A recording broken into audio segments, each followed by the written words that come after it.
আগস্টে যদি জননেত্রী শেখ হাসিনার পতন না ঘটতো, এই সুদানি হুজুরদের রূপ আমরা দেখতে পারতাম না।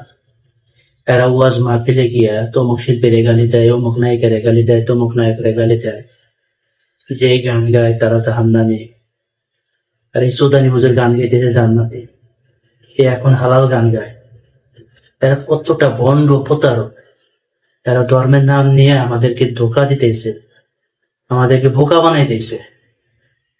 সবাই এই ভিডিওটা দেখেন, দেখার পরে একটা কমেন্ট বক্সে গিয়ে কমেন্ট করবেন, একটা শেয়ার দিবেন, একটা লাইক করবেন।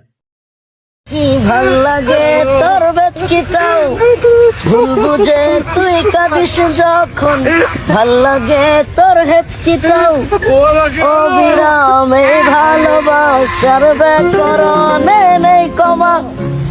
ভালো লাগার একটা কারণ তুই যে প্রাণের প্রিয়তমা।